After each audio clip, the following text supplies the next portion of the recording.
جو تھے وہ رکن تھے، لیکن جب میاں نواز شریف کا جو وہ ایک مرتبہ پھر جب وہ نااہل ہوئے تھے اور جب ان کے ٹکٹ جو ہے وہ 2018 میں کینسل ہو گئے تھے سینٹ کے، تو اس وقت جو ہے یہ کنورٹ ہو گئے تھے آزاد امیدواروں میں، اور انہوں نے ماضی میں بھی جو ہے وہ صادق سنجرانی کو ووٹ دیا، اور ابھی آزاد امیدوار ہونے کے ناطے ان پہ کیونکہ فلور کلاسنگ کا کوئی قانون نہیں لگتا، آئین اور قانون یہ کہتا ہے، اس آئین اور قانون کا انہوں نے فائدہ اٹھاتے ہوئے اب جو ہے وہ آزاد ارکان کا ایک گروپ بنایا، جس کے اندر جو ہے وہ فاٹا کے بھی 2 لوگ شامل ہیں اور باقی آزاد ارکان ان کے بلوچستان اور کے پی کے سے شامل ہیں۔ اس گروپ نے 4 سے 5 لوگوں کا جو گروپ ہے اس نے یوسفزئی گیلانی کی یہ حمایت کی ہے، اور اس کے بعد یوسفزئی گیلانی 30 لوگوں کی حمایت حاصل کرنے میں کامیاب ہو گئے۔ اس میں قطن بلوچستان عوامی پارٹی جو ہے وہ جو کہ بلوچستان میں حکومت میں ہے، جو کہ تحریک انصاف کی اتحادی ہے، اس کے کسی رکن نے یوسفزئی گیلانی کی کوئی حمایت نہیں کی۔ یہ واضح طور پر میں ایک مرتبہ پھر صاف بتا دینا چاہتا ہوں اپنے تمام سننے والوں کو کہ یہ انفارمیشن غلط ہے، اور یوسفزئی گیلانی بھی اس کی تردید کر چکے ہیں۔ جی اور ایک اور بات ایک بڑی مزے کی سامنے آئی ہے، تو مریم نواز صاحبہ کی تقریر کے بعد جب ریئیکشن لیا گیا ہے بلاول بھٹو صاحب کا، تو ایک تو انہوں نے بڑے مزے سے کہا ہے کہ سلیکٹڈ کی ٹرم جو ہے وہ میری ہے اور مجھے پتا ہے اس کو کہاں استعمال کرنا ہے، اور کچھ چیزوں پہ انہوں نے کہا میں کمنٹ نہیں کروں گا، لیکن انہوں نے کچھ ہنٹس دیے ہیں، حمزہ شہباز شریف کا نام لیا انہوں نے۔ تو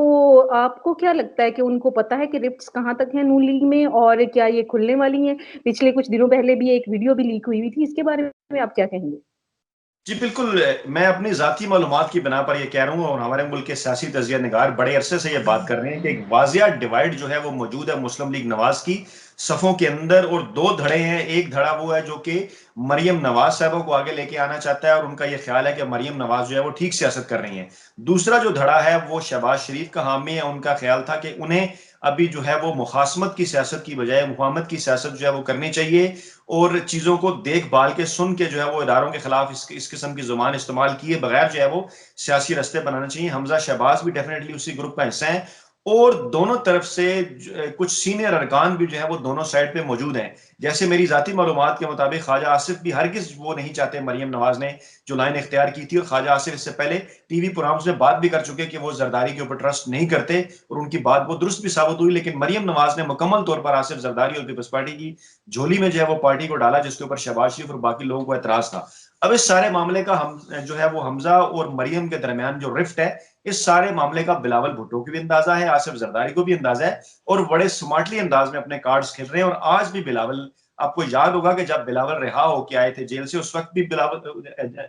معاف کیجیے، جب حمزہ رہا ہو کے آئے تھے تو اس وقت بھی بلاول نے ان سے ملاقات کی، بعد میں بھی بالکل بارہا وہ ان کا نام لیتے رہے، ان کے ساتھ کھڑے ہو کے پریس کانفرنس بھی کرتے رہے۔ اس موقع پہ بھی انہوں نے اس وقت یہی بات کی کہ پنجاب میں ہم تبدیلی لانا چاہتے ہیں، اور حمزہ شہباز صاحب ان کے ساتھ کھڑے تھے، انہوں نے کہا کہ ان کا پہلا حق ہے۔ آج بھی انہوں نے وہی بات کی، انہوں نے کہا کہ ہم پنجاب میں تبدیلی لانا چاہتے ہیں، مرکز میں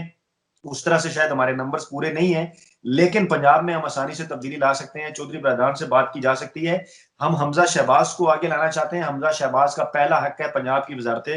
اعلیٰ۔ لیکن اگر کچھ لوگ، اگلی بات بڑی امپارٹنٹ تھی کہ لیکن اگر کچھ لوگ انہیں نہیں آگے لانا چاہتے تو پھر اور بات ہے۔ تو یہاں سے ان سے مراد یقیناً مریم بالکل نواز کی، جس کی وجہ سے مریم نواز زیادہ کنفیوز اور ڈسپریٹ نظر آتی ہیں۔ تو اس معاملے کا مکمل طور پہ اندازہ ہے زرداری صاحب کو اور بلاول بھٹو کو، جس سے وہ فائدہ اٹھا رہے ہیں۔ ایک آخری کمنٹ آپ کا چاہوں گی کہ آج کی مریم نواز صاحبہ کی سپیچ کے بعد جو دھڑے کی آپ نے بات کی ہے، بڑے سینئر رہنما ہیں پاکستان مسلم لیگ نواز گروپ میں بھی، تو وہ سب رہیں گے مریم نواز کے ساتھ؟ اس طرح کی لینگویج اور یہ جو جنگ شروع ہو گئی ہے اس کے بعد؟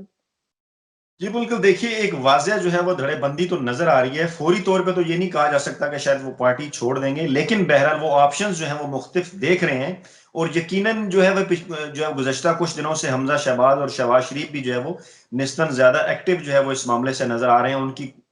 شہباز شریف کی بھی ایک اہم شخصیت سے جیل میں ملاقات بھی ہوئی، پھر حمزہ شہباز بھی جو ہے وہ انہوں نے بھی اپنے لیول کے اوپر جو ہے وہ بلاول بھٹو سے رابطہ کیا، ان کے ساتھ بھی ان کی ملاقات ہوئی۔ پھر مولانا فضل الرحمان جب آئے تو وہاں مریم کے ساتھ ساتھ حمزہ شہباز بھی موجود تھے، جس سے یہ بات واضح ہوتی ہے کہ ایک شیئر جو کہ حمزہ شہباز اور شہباز شریف کا پارٹی کے اندر ہے، اس کو وہ اون کرتے ہیں، اس کا انہیں اندازہ ہے۔ اور پنجاب کی سطح کے اوپر چاہے کوئی سینئر لیڈرشپ نہ بھی ہو مرکز کی سطح پہ، پنجاب کی سطح کے اوپر کم از کم جو ایم پی اے حضرات ہیں جو مسلم لیگ نواز کے، وہ مکمل طور پر حمزہ شہباز کے ساتھ رابطے میں ہیں، اور وہ وہی کریں گے جس طرح حمزہ شہباز چاہیں گے یا شہباز شریف چاہیں گے۔ تو اس لیے مستقبل قریب میں تو نہیں، لیکن بہرحال اگلے الیکشن سے پہلے اس قسم کی چیزیں نظر آنا شروع ہو جائیں گی۔ اگر مریم نواز کی یہی پالیسی رہی تو کچھ اہم ترین لوگ جو ہیں وہ پارٹی چھوڑ بھی سکتے ہیں۔